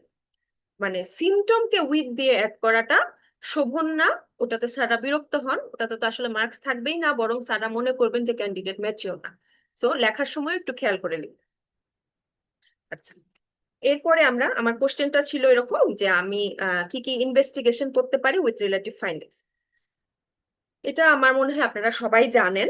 এখানে জগরেন সিনড্রোমের ইনভেস্টিগেশন গুলি শুধু লিখলে চলবে না। জগরেন নিজে হচ্ছে আসলে একটা একা হয়ে খুব কমই আসে, এর সাথে আরো 2-3টা ডিজিজ খুবই ক্লোজলি অ্যাসোসিয়েটেড থাকে। তো আপনাকে যখন ইনভেস্টিগেশন বলবে, আপনি জগরেনের ইনভেস্টিগেশনও বলবেন, সাথে জগরেনের অ্যাসোসিয়েটেড কন্ডিশনের ইনভেস্টিগেশনও বলবেন। যেমন এখানে আমি লিখেছি টু ডায়াগনোজ দ্য ডিজিজ। এটা আসলে আমার নিজস্ব ফরম্যাট, আমি এইভাবেই পরীক্ষার হলে লিখেছি। আপনি যখন একটা হেডলাইনে লিখবেন টু ডায়াগনোজ দ্য ডিজিজ, এরপরে যদি বুলেট পয়েন্টে লেখেন বা একটু বক্সে লেখেন অসুবিধা নাই, কিন্তু এরকম হেডলাইনটা যখন আলাদা করবেন তখন যে গত বাঁধার সবগুলি ইনভেস্টিগেশন লিখেছে তার থেকে কিন্তু আপনার খাতাটা একটু হলেও আসলে আলাদা হবে। আপনি যখন 2টা বক্স লিখবেন বা 2টা বুলেট পয়েন্টে আলাদা করে দিবেন, দেখতে একটু ভালো দেখা যাবে, স্যারের চোখে পড়বে। এবং এখানে অবশ্যই আপনি আপনার অন্য যে পরীক্ষার্থী আছে তার থেকে 0.5 থেকে 1 বেশি পাবেন, কারণ এখানে আপনি বুঝে জিনিসটা লিখেছেন। এক এক দফা সবগুলি ইনভেস্টিগেশন এভাবে লেখেন নাই। আর জগরেনের ইনভেস্টিগেশন যখন লিখবেন, যেমন ধরেন জগরেন সিনড্রোম ডায়াগনোসিস করি বা আমরা যখন ওয়ার্ডে ডায়াগনোসিস করি, সবার আগে কি করি? সবার আগে কিন্তু সারমারি করি। অন্য সিবিসি টিবিসি ঠিক আছে, এগুলো আমার অ্যাসোসিয়েটেড, কিন্তু সবার আগে কিন্তু আমরা স্ট্রিপ দিয়ে চোখে ওটা লাগাই 5 ml এর কম আছে কিনা দেখার জন্য। এটাই আপনি সবার আগে আগে লিখবেন। কোন ডিজিজে যদি মনে হয় যে আমরা স্ট্রোক লাইক প্রেজেন্টেশন সবার আগে সিটি করি, আপনি সিটি সবার আগে লিখবেন। যেটা আপনি হাইয়েস্ট এমফাসিস দিয়ে ইউজুয়ালি করে থাকেন সেটাকে 1 নম্বরে লিখবেন, সিরিয়াল যাই থাকুক না কেন। যেমন শারমারের পরে কর্নিয়াল স্ক্র্যাপিং, এটা লেস ইনভেসিভ, আর মাইনর স্যালাইভারি গ্ল্যান্ড বায়োপসি। জগরেনের কনফার্মেটরি ডায়াগনোসিস কিন্তু আসলে এটা লিম্ফ নোড বায়োপসি না, মাইনর স্যালাইভারি গ্ল্যান্ড বায়োপসি। সেখানে আপনি ফোকাল লিম্ফোসাইটোসিস পাবেন। আর সাথে যদি আপনি কানেকটিভ টিস্যুর ইয়েটা করেন, প্রোফাইলটা করেন, তাহলে অ্যান্টি আরও আর অ্যান্টি এল এ পজিটিভ আসে। আর জগরেন নিজেই আসলে আরএ পজিটিভিটির একটা কজ। এটা আমি এই সিরিয়ালে লিখেছি, এটা আমার কাছে সুবিধাজনক মনে হয়েছে, আপনি আপনার মতো লিখতে পারেন। তবে এখানে যদি এসএ কিউ হিসেবে আসে, এখানে সিবিসি দিয়ে শুরু করবেন না, শুরু করবেন শার্মা টেস্ট দিয়ে। যদি লং কোশ্চেন হিসেবে জগরেন থাকে, তাহলে আপনি আপনার বেসলাইন দিয়ে শুরু করতে পারেন, কিন্তু এসএ কিউর জন্য স্পেসিফিক ইনভেস্টিগেশন এক নম্বরে লিখবেন, এরপরে বাকিগুলি। এটা আমার আমার স্ট্র্যাটেজি আর কি। আচ্ছা, এই যে ধরেন টু ডায়াগনোজ দ্য ডিজিজের জন্য আমি এগুলা বললাম, সাথে অবশ্যই এক্সট্রা যেসব সিবিসি তে আপনি অ্যানিমিয়া পাবেন, থ্রোম্বোসাইটোপেনিয়া পাবেন, ইনফ্লামেটরি মার্কার হাই পাবেন, এখানে রেনাল টিউবুলার অ্যাসিডোসিস আছে, পটাশিয়াম কম পাবেন, এবিজি তে মেটাবলিক অ্যাসিডোসিস পাবেন, চেস্ট এক্সরে করলে ডিপিএলডি পাবেন। আর লিম্ফ নোড বায়োপসি এখানে করতে হয় to exclude lymphoma, not to diagnose Sjogren. এটা একটু দেখে নিন, কারণ জগরেনের রোগীর কিন্তু 40 times higher risk to develop lymphoma. আচ্ছা, এরপরে আমি আসি যেটা বলছিলাম, to see the disease association. জগরেনের অ্যাসোসিয়েটেড কন্ডিশন অনেক, ডেভিডসনটা আজকে খুললেই দেখবেন ছোট্ট ছোট্ট ছোট্ট ছোট করে লেখা বক্সটার মধ্যে, সেখান থেকে আপনি যতটুকু মনে করে লিখতে পারেন খুবই ভালো। লাস্টে যে জগরেনের অটোইমিউন অ্যাসোসিয়েশনে 6টা ডিজিজের নাম আছে, সেইখানেরই অ্যান্টিবডিগুলি আমি এখানে গুছিয়ে লিখেছি। বইয়ে কিন্তু শুধু সিলিয়াক মায়াস্থেনিয়ার নাম দেয়া, কিন্তু আপনি এই সিলিয়াক মায়াস্থেনিয়া ধরার জন্য ইউজুয়ালি যে অ্যান্টিবডিগুলি করেন সেগুলাই লিখবেন। দেখেন এই যে জগরেনের সাথে thyroid, SLE, systemic sclerosis, coeliac, myasthenia, hepatitis এগুলা রিলেটেড থাকে, এবং এদের যে আলাদা আলাদা অ্যান্টিবডি গুলি আছে সেগুলি করবেন। হেপাটাইটিসের জন্য আমরা লিভার বায়োমার্কার গুলি দেখি, সেটা লিখবেন। এই হচ্ছে মোটামুটি একটা লেখার স্টাইল। মানে আমি যেটা বলতে চাচ্ছি, যখন ইনভেস্টিগেশন আসবে একটা এসএকিউতে, আপনি ইনভেস্টিগেশন গুলি, ডেফিনিট ইনভেস্টিগেশন বা ডায়াগনস্টিক ইনভেস্টিগেশন গুলি একটার সাথে লিখবেন, সাথে অ্যাসোসিয়েটেড কন্ডিশনের জন্য যদি আলাদা কিছু করতে চান সেটা আলাদা লিখবেন। খাতা দেখতে ভালো দেখা যাবে, খুব বেশি টাইম কিন্তু লাগে না একটা বক্স করতে, কিন্তু একটা বক্স করা বা একটা বুলেট পয়েন্টে লিখলে আপনার খাতার সৌন্দর্যই হবে আরেকটা। আর এভাবে দুইটা ভাগ করে লিখলে অবশ্যই অবশ্যই এখানে আপনি একটু হলেও বেশি মার্কস পাবেন। আচ্ছা, এই হচ্ছে একটা ফরম্যাট। এটা হচ্ছে আমি আরেকটা স্যাম্পল কোশ্চেন এনেছি, যেটা হচ্ছে দেখেন 24 বছরের একটা ইয়াং ফিমেল আপনার কাছে আসছে হচ্ছে painful blurring of vision of the right I নিয়ে।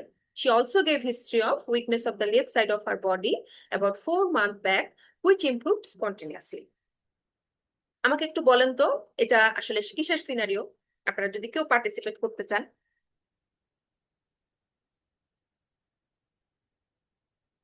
Maybe multiple sclerosis.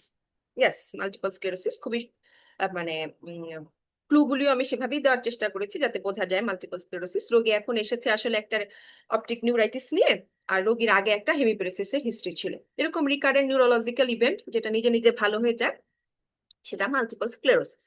এখন আসেন কোশ্চেনে, how to investigate this case and mention the poor prognostic feature of the underlying disease. এখন আমাকে বলেন, এই কোশ্চেনে কিন্তু কোথাও আপনার ডায়াগনোসিস চাওয়া হয় নাই, তাই বলে কি আপনি ডায়াগনোসিস লিখবেন না? অ্যান্সারটা হচ্ছে অবশ্যই অবশ্যই অবশ্যই লিখবেন। ডায়াগনোসিস চাইবে বা না চাইবে, আপনি সিনারিওতে যদি ডায়াগনোসিস নাও চান, আপনি ডায়াগনোসিস লিখবেন। কারণ ডায়াগনোসিস লেখার পরে আপনার খাতা স্যার ধরে নিবেন, সেটা জানেন। এরপরে ইনভেস্টিগেশন যাই লেখেন না কেন ওইটা আরেক রকম। ডায়াগনোসিস না লিখে আপনি কি বলবো, ভেগ ওয়েতে কোনো ধরনের ইনভেস্টিগেশন লিখবেন না। একেবারেই যদি আসলে কমন না পড়ে বা বুঝতে পারছি না, তাহলে হিসাব আলাদা। কিন্তু যেটা আপনি বুঝেন বা বোঝা যাচ্ছে, সেটাতে ডায়াগনোসিস না চাইলেও ডায়াগনোসিস লিখবেন। অথবা কনফিউশন থাকলে ডিডি লিখবেন, 2টা ডিডি। এখানে এমএস এর সাথে যদি আপনার আর কোনো ডিডি মনে হতো, যদি ক্লিন কাট কেস না হতো, আপনি যদি একটা ডিডি লিখতে চাইতেন লিখতে পারতেন। ধরেন লুপাস সেরেব্রাইটিসও কিন্তু এখানে একটা ডিডি হতে পারতো, যেহেতু ইয়াং ফিমেল। আপনি চাইলে ওটাও কিন্তু ডিডি হিসেবে রাখতে পারেন, যদি আপনার নিজস্ব মানে আপনার মনে হয় যে না, আমি আই এম নট কনফিডেন্ট না। কিন্তু আমার আমার আসলে যে ইনফরমেশনটা আপনাদের দেওয়া, সেটা হচ্ছে ডায়াগনোসিস লিখবেন, চাইলেও লিখবেন না চাইলেও লিখবেন। কারণ এইটার পরে আপনার খাতার ইমপ্রেশনই হবে আরেক রকম। এরপরে আসলে আপনি পারবেন এই একইভাবে আমি লিখেছি টু ডায়াগনোজ দ্য ডিজিজের জন্য কিভাবে করবেন। এটা হচ্ছে বক্স প্যাটার্ন না করে যদি আপনি শুধু নামগুলি লিখতে চান, এভাবে লিখতে পারেন। আর খেয়াল করে দেখবেন, ডেভিডসনে এমএস এর ডায়াগনস্টিক ইনভেস্টিগেশন এমআরআই অফ ব্রেইনের উইথ কন্ট্রাস্টের সাথে আরেকটা আছে, তার নাম মায়োলোগ্রাফি। মায়োলোগ্রাফিকে আমরা এখন করি করি না বললেই চলে, কারণ এখন এমআরআই আছে, আমার হাতে ভালো প্রযুক্তি আছে, আমার মায়োলোগ্রাফি করার দরকার নেই। কিন্তু মায়োলোগ্রাফি শব্দটা ডেভিডসনে আছে, কাজে আপনি যখন মায়োলোগ্রাফি লিখবেন স্যার বুঝবেন যে ও বইটা পড়ে এসেছে আসলে। কারণ এমআরআই ব্রেন উইথ কন্ট্রাস্ট একটা হেমিপ্যারেসিস বা একটা ব্লারিং অফ ভিশনের রোগীকে যে করতে হয়, এটা যে ডেভিডসন পড়ে নাই সেও কিন্তু লিখতে পারবে। যখন আপনি মাইলোগ্রাফি বা একটা রেয়ার বা আনকমন ইনভেস্টিগেশন, যেটা ইউজুয়ালি আমরা এখন করিও না, সেটা যখন লিখবেন তখন কিন্তু স্যার বুঝবেন যে ও বই আসলে পড়েছে। এরপরে এই যে বাকি 3টা ইনভেস্টিগেশন একদম ডেভিডসন একটা ফ্লো চার্ট আছে, সেই ফ্লো চার্ট অনুসারে লেখা, এই 3টাই লিখবেন। এভাবেই আসলে এমএস ডায়াগনোসিস। আর এমএস এর ক্লোজ ডিফারেন্সিয়াল ডায়াগনোসিস হচ্ছে 3টা, যেটা আমি একটু আগেও বলছিলাম, যে লুপাস সেরেব্রাইটিস এসএলই, তারপর হচ্ছে ভিটামিন বি12 ডেফিসিয়েন্সি যেটা সাব অ্যাকিউট কম্বাইন্ড ডিজেনারেশন, তারপরে আমার এনএমও। এরা হচ্ছে এমএস এর closest differential. So differential diagnosis এর জন্য আমি এই অ্যান্টিবডি গুলি করব, এটাও আপনি ইনভেস্টিগেশনে লিখবেন। কারণ আপনি দেখেন, how will you investigate this case, আপনি এখানে যদি শুধু এমএস এর ইনভেস্টিগেশন করে শেষ করে দেন আপনি একরকম মার্কস পাবেন, আর আপনি এমএস এর ডিডি এক্সক্লুড করার জন্য যখন ইনভেস্টিগেশন গুলি লিখবেন আপনি আরেকটু ভালো মার্কস পাবেন। খুবই ছোট বিষয়, খুবই সামান্য বিষয়, জানাও থাকে, কিন্তু অনেক সময় পরীক্ষার হলে লেখার কথা মনে থাকে না, পরীক্ষার স্ট্রেসে লেখা তার কথা অনেক সময় মনে আসে না। এই জন্য যেটা হচ্ছে এগুলো আগে থেকে মাথায় ইনপুট রাখা, যে ডিডি এক্সক্লুড করার জন্য আমার যদি কোনো আলাদা ইনভেস্টিগেশন লাগে আমি সেটা লিখবো। Mention the poor prognostic feature of underline disease, এটা আমি আসলে ইচ্ছা করে দিয়েছি। খুবই ছোট্ট 3টা শব্দ মনে হয় ডেভিডসনে আছে। একটা আছে দেখবেন ওবেসিটি আছে, স্মোকিং আছে, পুয়ার ডায়েট আছে। চোখে আসলে পড়বেই না ভালো করে খেয়াল না করলে। একদম ফ্লো চার্টটার নিচে দেখবেন 3টা লাইন লেখা, poor prognostic feature of MS. এটা অনেকবার আসছে, এসএকিউতেও আসছে। যদি কোনো কারণে আপনার আইও এর সিনারিও থাকে এমএস, সেখানেও স্যাররা জিজ্ঞেস করবেন, অস্পিতেও থাকে। এই জন্য 3টা শব্দ শুধু লেখা বইয়ে, কিন্তু এটা অস্পিতে আসলে এতবার এসেছে এই জন্য ইচ্ছা করে এটা এখানে দিলাম, যে এরকম ছোট ছোট 2-1টা জিনিসও চোখের আড়াল হয়ে যেতে পারে, একটু খেয়াল করে পড়বেন। আচ্ছা, এটা হচ্ছে একটা সিনারিও ছিল। আর এটা হচ্ছে আমি এসএকিউ লাস্ট সিনারিও মনে হয়, এটা আরেকটা সিনারিও রেডি করেছিলাম, যে একটা ইয়াং ফিমেল আপনার কাছে আসছে হচ্ছে ফ্যাটিক, জয়েন্ট পেইন আর রিকারেন্ট জন্ডিস নিয়ে, তার ইনিশিয়াল ভাইরাল মার্কারস গুলি সব নেগেটিভ। এই যে আরেকটা কেস এরকম থাকে, এটা অনেকবার এসেছে পরীক্ষায়। How will you investigate this case? Young female, joint symptom এবং জন্ডিস নিয়ে আসছে, সাথে একটা খুব স্ট্রাইকিং সিমটম আছে, সেটা হচ্ছে ফ্যাটিক। একদম বইটা খুললে দেখবেন, বা যারা দেখেছেন তারা তো জানেনই, ফ্যাটিক এই ডিজিজটার জন্য একটা ইম্পর্টেন্ট এবং স্ট্রাইকিং সিমটম। এক্সট্রিম ফ্যাটিক নিয়ে রোগী আসলে আমাদের কাছে আসে, ভাইরাল মার্কারগুলি নেগেটিভ। আমার মনে হয় আপনারা আসলে সিনারিও বুঝতে পেরেছেন এটা কি। এটা হচ্ছে autoimmune hepatitis. autoimmune hepatitis। Exactly exactly, এটা তো মানে সহজ সিনারিও, পারবেন। কিন্তু আমি এটা দিয়েছি এই কারণে যে আপনারা ফ্যাটিক শব্দটা যেন খেয়াল করেন, কারণ এই সিনারিওটা চিন্তাই হয় আসলে ফ্যাটিক দিয়ে। রোগী এত বেশি ফ্যাটিক থাকে, রোগী বিছানা থেকে উঠতে পারে না, এবং এটা বইও ওইভাবে দেওয়া, খুবই স্ট্রাইকিং সিমটম। এই ফ্যাটিক শব্দটা দিয়ে সিনারিও হিসেবে বিসিপিএসও 2-1বার প্রশ্নটা এসেছে, এই জন্যই আসলে দেয়া, যে 1-2টা ক্লু দিয়ে আপনাকে ডায়াগনোসিস আসলে করতে হয়। 1-2টা শব্দ সরাসরি ডেভিডসন থেকে স্যাররা দেন, স্ট্রাইকিং সিমটম হিসেবে স্যাররা দেন, সেটাতে আপনাকে আসলে ফুল সিনারিওটা রিড করতে হয়। এটাও কিন্তু সেম, এখানে কিন্তু আপনার ডায়াগনোসিস চায় নাই, কিন্তু আপনি ডায়াগনোসিস লিখবেন।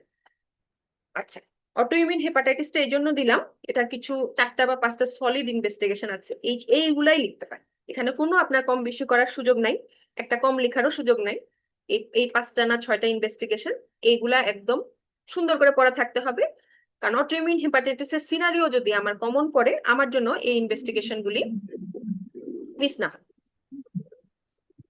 সেটা কি? এসডিপিটি, এসডিওটি, বা ধরেন বিলিরুবিন, এগুলো সব হাই পাবেন, মানে লিভারের বায়োমার্কার সব হাই থাকবে। রোগীর অটো অ্যান্টিবডি গুলি কি কি পজিটিভ আসে এটা আপনারা জানেন, 100% পজিটিভ থাকে এএনএ, সাথে anti smooth muscle antibody, liver kidney microsomal antibody, soluble liver antigen, এগুলি হচ্ছে অটো অ্যান্টিবডি। সাথে পেশেন্টের আইজিজি অনেক হাই থাকে। অটোইমিউন হেপাটাইটিস ধরার একটা ইম্পর্টেন্ট ক্লু হচ্ছে এটা, আইজিজি। কারণ কি কেন বললাম? কারণ এএনএ ইয়াং ফিমেল তো ফ্যাটিক নিয়ে যখন আসে, আপনার একটা ডায়াগনোসিস কিন্তু এসএলই, কিন্তু যখন আপনি আইজিজিটা অনেক হাই পাবেন তখন আপনাকে ধরে নিতে হবে এটা আসলে অটোইমিউন হেপাটাইটিস। আরেকটা হচ্ছে, আমি এই এই ইনভেস্টিগেশনটা একটু সবাইকে হাইলাইট করতে চাই, ফাইব্রোস্ক্যান বা ইলাস্টোগ্রাফি সরাসরি ডেভিডসনে একদম লেখা আছে বলে আমার মনে নাই, কিন্তু যে কোনো লিভার রিলেটেড ডিজিজে যদি আপনার ইনভেস্টিগেশন চায়, লিভার রিলেটেড যে কোনো, সেটা পিবিসি, পিএসসি হোক, অটোইমিউন হেপাটাইটিস, উইলসন হোক, হিমোক্রোমাটোসিস যা হোক, আপনি ফাইব্রোস্ক্যান ভুলবেন না। সিরোসিস করে এমন কোন লিভার ডিজিজ যদি সিনারিও হিসেবে থাকে, ইনভেস্টিগেশন সবগুলির সাথে ইলাস্টোগ্রাফি আপনি অ্যাড করে দেবেন। এতে আপনার মানে ইনভেস্টিগেশনের মানে কি বলবো, দেখতেও কিন্তু ভালো দেখা যাবে এবং স্যার বুঝবেন যে ও মানে চিন্তা ভাবনা করে লিখেছে। আর সাথে হচ্ছে liver biopsy, very very important এই শব্দটা, ইন্টারফেস হেপাটাইটিস, এই কথাটা আমি শুরুর কথায় ফিরে যাই, ডেভিডসনের ক্যাচি পয়েন্ট ইউজ করলো। ইন্টারফেস হেপাটাইটিস শব্দটাই ডেভিডসনের লেখা, এই শব্দটাই এখানে ব্যবহার করার চেষ্টা করবেন এরকম কিছু কিছু জায়গায়, যাতে করে বোঝা যাবে এটা আপনি আপনার বই থেকে পড়ে আপনি এটা লিখেছেন। যেমন লিভার বায়োপসি শুধু লিখে দিলাম লিভার বায়োপসি, আমি এটা লিখলাম না।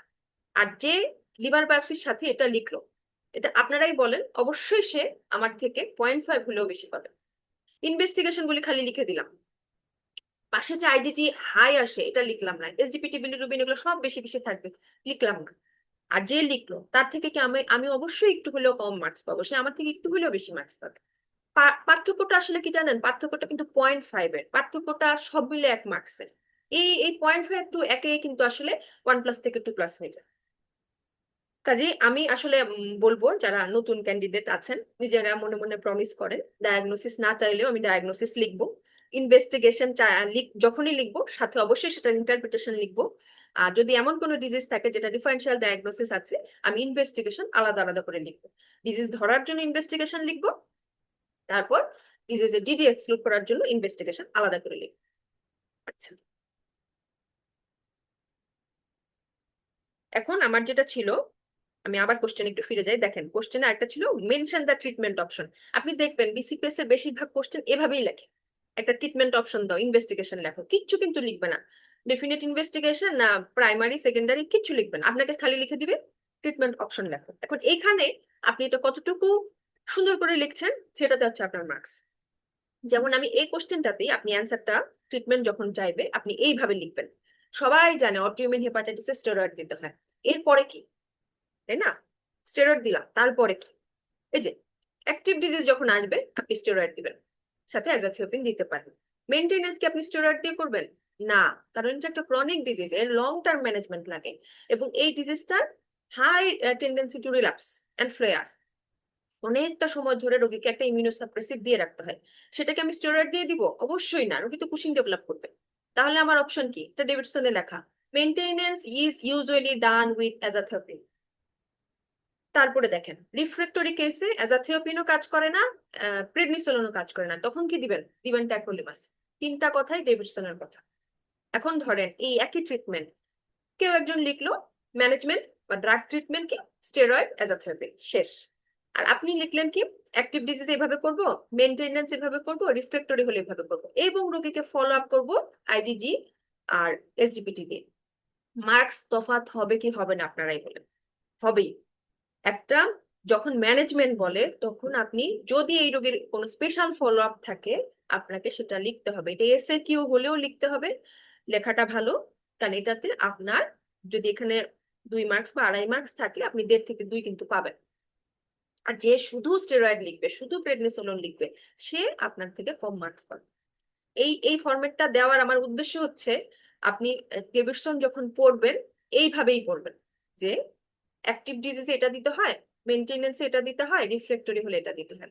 সিমিলার প্যাটার্ন আরেকটা আছে, যখন বই খুলবেন দেখবেন ফিওক্রোমোসাইটোমাতে, ফিওক্রোমোসাইটোমার অ্যাক্টিভ ডিজিজে একরকম ম্যানেজমেন্ট, রোগী যখন সার্জারিতে যাবে সেটার আরেক রকম ম্যানেজমেন্ট, সার্জারির পরে রোগীর বিপি ফল করে যায় তখন হচ্ছে আরেক রকম ম্যানেজমেন্ট, তখন তো রোগীকে আবার বিপি উঠানোর জন্য অ্যাড্রেনালিন দিতে হয়, নর অ্যাড্রেনালিন দিতে হয়। এরকম আপনি যখন কোন একটা ডিজিজ পড়বেন, ডিজিজের ফ্লেয়ারের সময়, যেমন আইবিটি ফ্লেয়ারের সময় ম্যানেজমেন্ট, রিমিশনের সময় এই ম্যানেজমেন্ট, রোগীর যদি আবার সকল ড্রাগ ট্রিটমেন্ট ফেল করে যায়, রিফ্রেক্টরি কেস হয়, তখন আবার কিছু আলাদা ম্যানেজমেন্ট।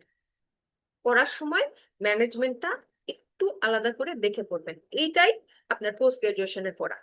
কারণ অটোইমিউন হেপাটাইটিসের স্টেরয়েড দিতে হয়, এটা 5th ইয়ারেও পড়তে হয়, জানে, সবাই জানে এটা একটা autoimmune disease, steroid.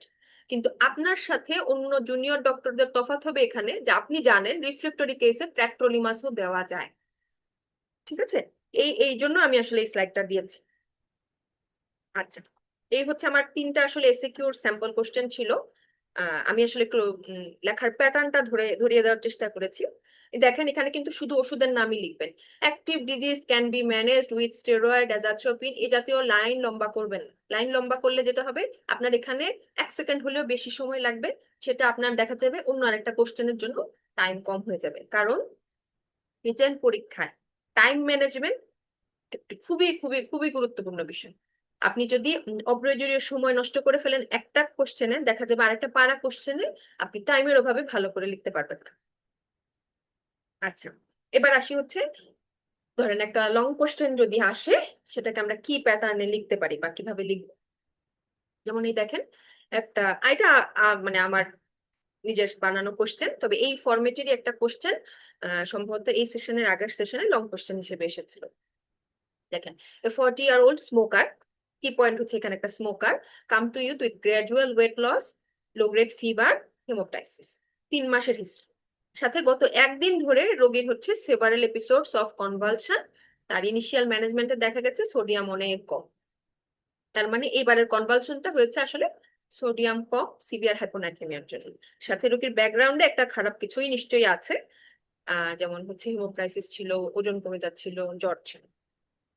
Long question গুলি যদি দেখেন আগের প্রশ্নপত্রগুলি ঘেটে এরকমই থাকে, খুব খুব খুব জটিল কিছু আসলে থাকে না।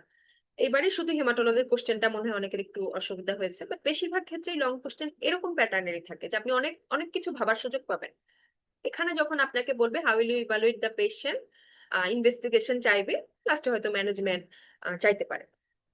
আচ্ছা, এখন আমি আসি, যখন আপনারা জানেন তারপরে একটু বলি লং কোশ্চেন যখন আমরা লিখি কি পয়েন্টগুলি লিখি। লেখাটা আসলে ভালো, সবাই লেখে। খাতার প্রথম পৃষ্ঠায় আপনি কি পয়েন্ট গুলি লিখবেন, যেমন 40-year-old স্মোকার, এটা একটা কি পয়েন্ট। ক্লিনিক্যাল ফিচারের মধ্যে আছে ওয়েট লস, ফিভার, হিমোপ্টাইসিস, আর আছে কনভালশন। বায়োকেমিক্যাল ফিচারের মধ্যে আছে লো সোডিয়াম। তো considering this, my diagnosis is severe hyponatraemia, underlying cause may be. দেখেন হাইপোনাইট্রেমিয়ার কজ এখানে আপনি কি কিভাবে আনতে পারেন। আমি বলছি না এটা আসলে একদম খুব সুন্দর অ্যান্সার হয়েছে, কিন্তু এইভাবে যে অ্যান্সার গুলি লেখা যায় এই প্যাটার্নটা আসলে একটু ধরানোর জন্য। দেখেন একটা আহ, এরকম ব্যাকগ্রাউন্ডের রোগীর লবণ কমে যাওয়ার কি কি কারণ থাকতে পারে। 1 নম্বরে অবশ্যই সিয়াদ। সিয়াদের আন্ডারলাইন কজ হিসেবে রোগীর আছে হয়তো কার্সিনোমা লাং। আপনারা জানেন ট্রমা, টিউমার, স্ট্রোক, ড্রাগস, একেবারে এগুলো হচ্ছে সিয়াদের very common cause. Carcinoma lung with SIADH, এটা আপনার প্রথম ডায়াগনোসিস হতে পারে। আরেকটা লাং ক্যান্সারের ক্লোজেস্ট ডিফারেন্সিয়াল সিনারিও যাই থাকুক, সেটা হচ্ছে TB. disseminated TB involving lung and adrenal gland, disseminated TB with Siyad.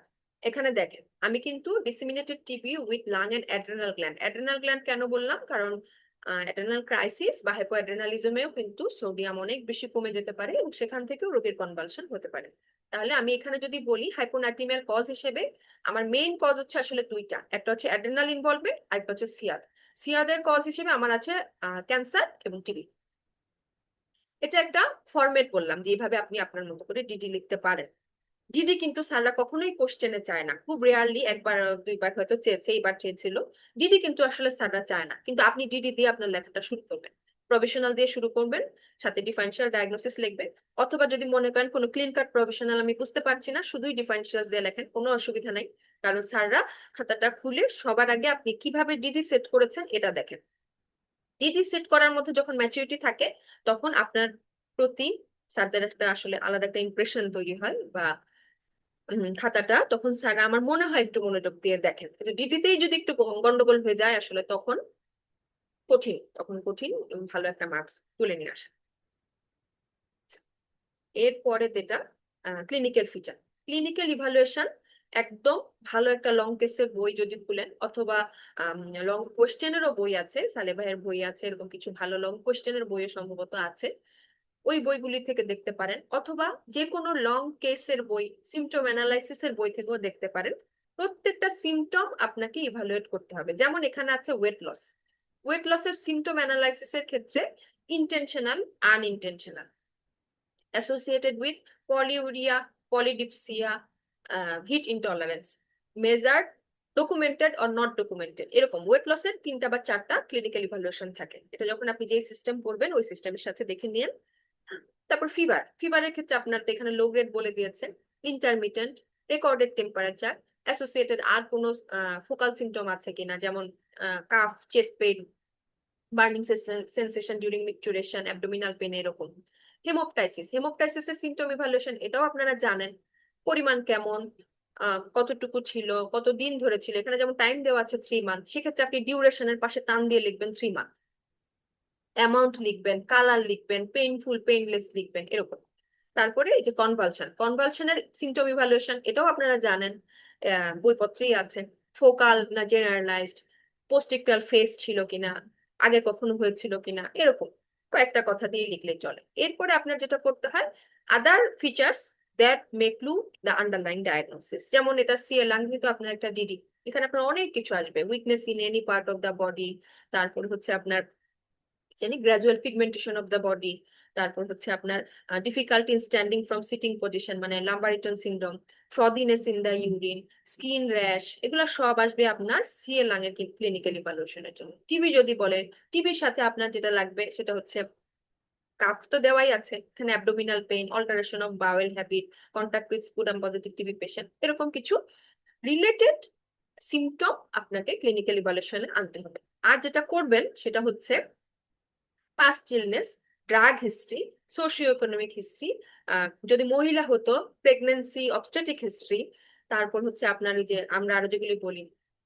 Travelling history যদি রিলেটেড হয়, মানে একটা লং কেসে আমি যেই যেই পয়েন্ট টাচ করি, ভিতরে কিছু লেখেন বা না লেখেন, হেডলাইনটা লিখবেন। ভিতরে কিছু রিলেভেন্ট কিছু নাও থাকতে পারে, যেমন এই রোগীর জন্য আমার হয়তো প্রিভিয়াস ড্রাগ হিস্ট্রিতে জরুরি কিছু নাও থাকতে পারে, কিন্তু আপনি হেডলাইনটা লিখবেন, সবগুলি পয়েন্ট টাচ করবেন। এরপরে থাকে হচ্ছে ক্লিনিক্যাল ইভালুয়েশনের পরে পার্টটা থেকে জেনারেল এক্সামিনেশন। আমি যেটা পার্সোনালি করি, এক্সামিনেশনটা জেনারেল এক্সামিনেশন একদম এক পাতায় বুলেট পয়েন্টে লিখে জেনারেল এক্সামিনেশনের প্রতিটা পয়েন্ট টাচ করি, including bed side urine. Bed side urine আপনি নর্মালি জেনারেল এক্সামিনেশনে যেরকম করেন বা বলেন, খাতায়ও লিখবেন, কারণ এই রোগীর ক্ষেত্রে বেড সাইড ইউরিনের গুরুত্ব আছে না, অবশ্যই আছে, এটা তো সিএ লাং, এখানে তো নেফ্রোটিক সিনড্রোম হয়। আপনার বেডসাইড ইউরিনে 2+ প্রোটিন যখন লিখবেন, অথবা রোগীর যখন জেনারেল এক্সামিনেশনে বা অ্যাপিয়ারেন্সে যখন গাইনোকোমেশিয়া লিখবেন, দেখবেন আপনার খাতার অবশ্যই অবশ্যই এখানে একটু হলেও বেশি মার্কস ক্যারি করবে।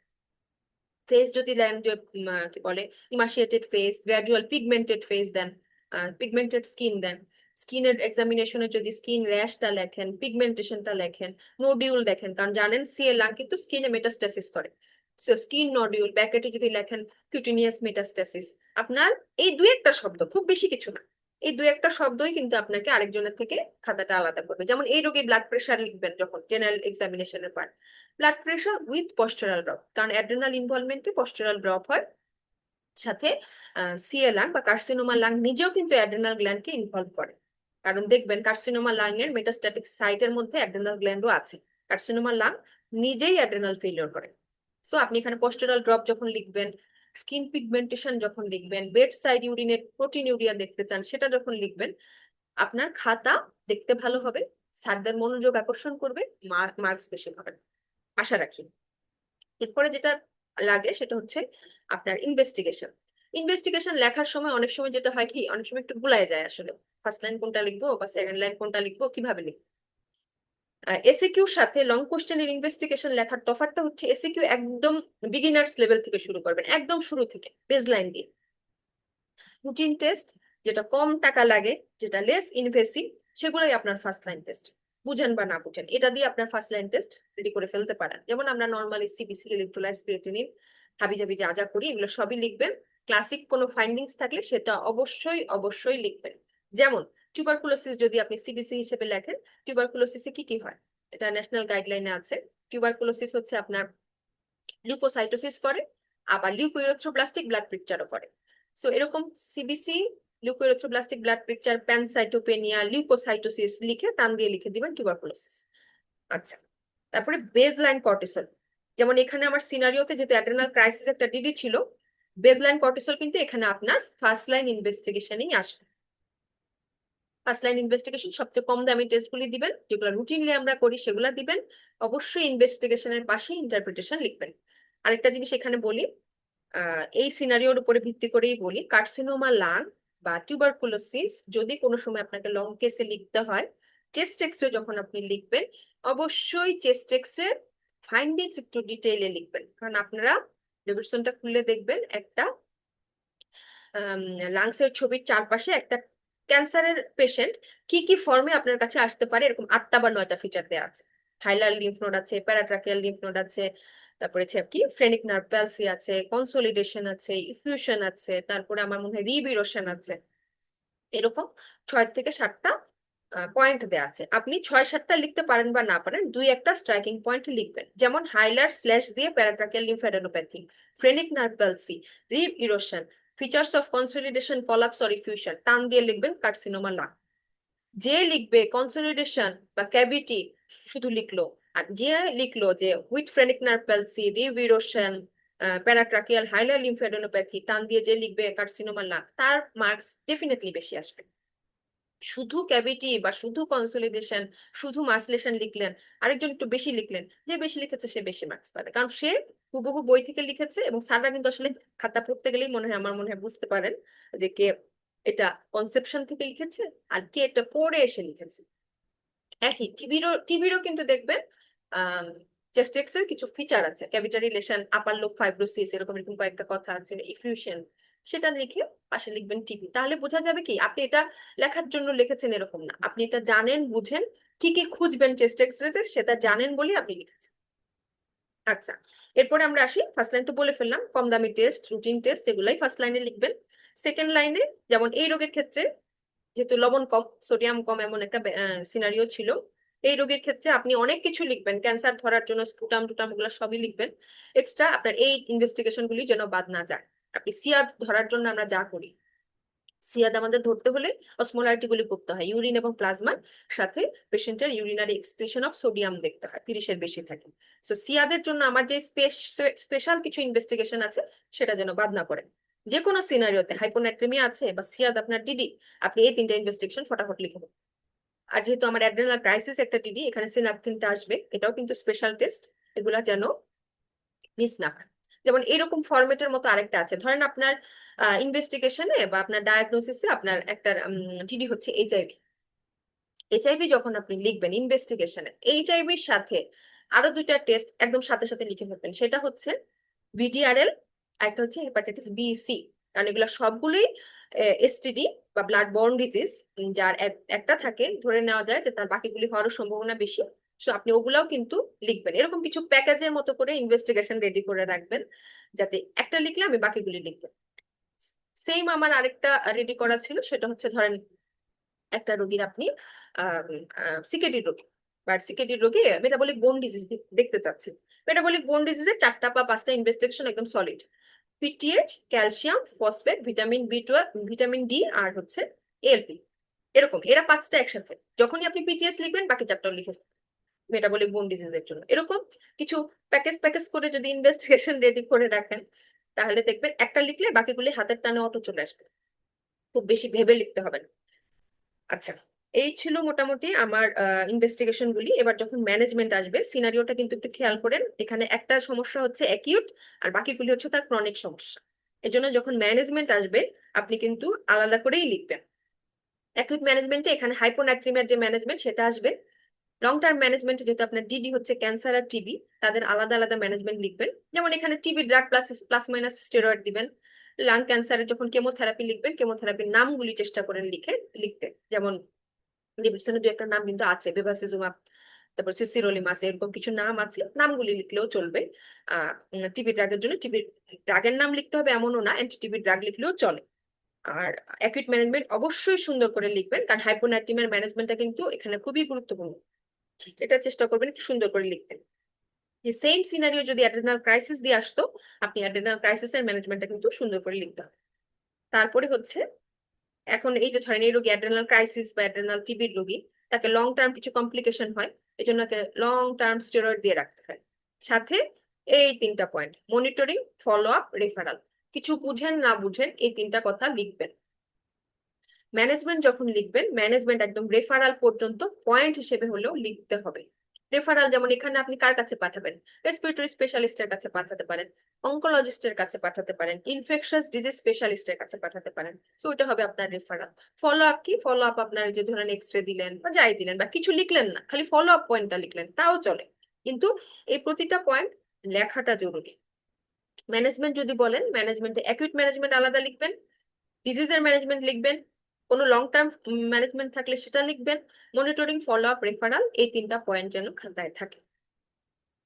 আচ্ছা, এই হচ্ছে আমার আসলে কেস ডিসকাশন বা লেখার স্টাইল নিয়ে আলোচনা। আমি সেশনের প্রায় শেষের দিকে। আমি একটু আমার মতো করে বলি যে কিভাবে আসলে আমি প্র্যাকটিস করেছি বা কিভাবে প্র্যাকটিস করলে ভালো। যারা বিশেষ করে যারা নিউ ক্যান্ডিডেট তাদের জন্য আসলে বলছি, রেগুলার প্র্যাকটিস করবেন।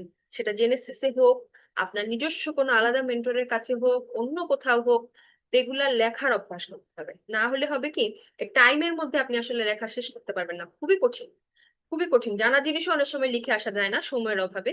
আরেকটা হচ্ছে, আপনার যদি লেখার অভ্যাসটা না থাকে, পরীক্ষার হলে একদম এই হঠাৎ করে এরকম বক্স করে লিখে এইভাবে অ্যান্সার লিখবো, এইভাবে লিখবো, এটা আসলে কঠিন। কেউ যদি পারেন খুবই ভালো, কিন্তু আগে থেকে প্র্যাকটিস না থাকলে আমার মনে হয় কঠিন। আর আমি যেটা বলি যে নিজের অসুবিধা আসলে নিজেকেই খুঁজে বের করতে হবে। যেমন আমার অসুবিধা ছিল আমার হাতের লেখা স্লো, আরেকটা অসুবিধা ছিল আমার হাতের লেখা মনে হয় আমি ওই যে এক পেজে বেশি লিখে ফেলি, এরকম একটা টেন্ডেন্সি আমার আছে। তা আমার হাতের লেখা স্লো বলে আমি বেশি বেশি পরীক্ষায় দিয়েছি, জেনেসিসে মোটামুটি সব পরীক্ষায় দিয়েছি, কোনো পরীক্ষা মিস দেই নাই, যাতে আমার স্পিডে লেখার একটা অভ্যাস হয়। আর প্রয়োজনে আমি এক্সট্রা লুজ নিয়েছি, কিন্তু সচেতন ভাবে লেখাটা একটু ফাঁকা রাখার চেষ্টা করেছি। আরেকটা হচ্ছে, এটা ছিল আমার উইকনেস, আমি আমার কথা বললাম। কারো কারো এমন হতে পারে যে আমি সিনারিও দেখে চট করে আমার ডায়াগনোসিস বুঝতে অসুবিধা হয়, এটা হতে পারে, কারো কারো হতে পারে। সেক্ষেত্রে আপনি প্রিভিয়াস কোশ্চেন গুলি সলভ করবেন, প্রিভিয়াস কোশ্চেনের প্যাটার্ন গুলি দেখবেন যে স্যাররা কি প্যাটার্নে কোশ্চেন করে, কি ক্লু দিয়ে স্যাররা ডায়াগনোসিসটা আশা করেন। যেমন ফ্যাটিক দিয়ে অটোইমিউন হেপাটাইটিসটা স্যাররা ডায়াগনোসিস সেট করেন, এরকম কিছু ক্লু পয়েন্ট আছে স্যারদের, এটা দেখে বোঝা যায় যে এই সিনারিওটা আসলে এটা দিয়ে তৈরি করা হয়েছে। তো আপনি পুরোনো কোশ্চেন দেখবেন, যদি সময় পান এমআরসিপির কিছু কোশ্চেন ব্যাংক আছে, ওদের কোশ্চেনও দেখতে পারেন। মানে পুরোনো কোশ্চেন যত ঘাটবেন আপনার মনে হয় ডায়াগনোসিস, অল্প সময়ে ডায়াগনোসিস করার স্কিলটা বাড়বে। আর আরেকটা হচ্ছে, এটা খুব গুরুত্বপূর্ণ, অনেকে হয়তো করেন, এজন্য আমি এমফাসিস দিয়ে লিখলাম, যে রিসেন্ট গাইডলাইন বা আপডেটেড টপিকগুলি অস্পির আগে পড়ার জন্য রেখে দেন। এটা ভুলেও করবেন না, দুইটা কারণে করবেন না, কারণ রিসেন্ট গাইডলাইন বা রিসেন্ট আপডেট থেকে রিটেনেও কোশ্চেন থাকে, এক নাম্বার। দুই নাম্বার হচ্ছে, রিটেন এবং অস্থির মাঝের যে গ্যাপটা, ওই সময় ব্রেইন এত বেশি জ্যাম হয়ে থাকে, আসলে একদম নতুন করা নতুন কোনো টপিক আসলে ওই সময় পড়া সম্ভব না, আগে থেকে যদি আপনার পড়া না থাকে। আর যেমন এবারের কথাই বলি, এবার কিন্তু হার্ট ফেলিওরের গাইডলাইন থেকে কোশ্চেন এসেছে, আপনি যদি রিটেনের আগে একটু দেখে না যান বা একটু পড়ে না যান, রিভিশন দিয়ে না যান, গাইডলাইন কিন্তু আসলে বানিয়েও লেখা যায় না, এটা আপনার বইয়ে যেখানে ওখানে যেটা আছে ওটাই লিখতে হবে। এই জন্য আপডেটেড মানে ক্লাস বা আপডেটেড যেসব টপিক, এগুলি রিটেনের আগেও একটু চোখ বোলাবেন। আর আরেকটা হচ্ছে, আহ আমার এই টিপসটা আমি নিজেই নিজেকে দিয়েছি এবং আমার মনে হচ্ছে আমি উপকার পেয়েছি, সেটা হচ্ছে একদম বেসিক থেকে শুরু করা যায়। আমি কিছু জানি না বা আমি আজকে থেকে বিসমিল্লাহ বলে শুরু করলাম, আমি গ্রাউন্ডেড, যে আমি এখান থেকে এইভাবে এইভাবে পড়ে যাব, খুব বেশি দুশ্চিন্তা করব না, ও এটা বললো, ও বলেছে এরকম, ও বলেছে এরকম, এত বেশি ভাববো না। আমি আমার মতো করে প্রস্তুতি নিব। এবং ওভার কনফিডেন্স এবং আন্ডার কনফিডেন্স দুটাই কিন্তু অসুবিধা। আন্ডার কনফিডেন্স হলে দেখা যাবে আপনি পরীক্ষায় নার্ভাস হয়ে আপনার পারা জিনিস ভুল হয়ে যাবে। ওভার কনফিডেন্স হলে যেটা হবে, আপনি হয়তো একটা টপিক আপনার একবারের জায়গায় দুইবার পড়া উচিত, কিন্তু আপনার মনে হবে না আমি এটা পারি, কিন্তু পরীক্ষার হলে লিখতে গেলে দেখবেন যে না, কলম তো আসলে সেভাবে চলছে না, বা সেভাবে আমি আসলে লিখতে পারছি না। এটা আমার আমার কাছে মনে হয়েছে। এই জন্য খুব বেশি দুশ্চিন্তাও করবো না, খুব বেশি ভাববো না, আমি আমার মন খোলা রাখবো, যাতে নতুন ইনফরমেশন নিজের মধ্যে নিতে পারি, এবং ডেডিকেটেডলি পড়াশোনা করবো, পড়াশোনা করব এবং যার যার সৃষ্টিকর্তার কাছে প্রার্থনা করব। কারণ এটা একটা বিশাল বড় সাগর, শুধু পড়েও মনে হয় পার হবে না যদি সৃষ্টিকর্তার রহমত না থাকে। এই জন্য আমি মনে করি পড়া, প্রার্থনা করা দুটোই গুরুত্বপূর্ণ, সাথে নিজের মনকে বিশ্বাস রাখা যে সবাই পারছে, আমিও পারবো ইনশাল্লাহ। আর প্রশ্ন না থাকে তাহলে আমি আমার সেশনটা শেষ করতে পারি।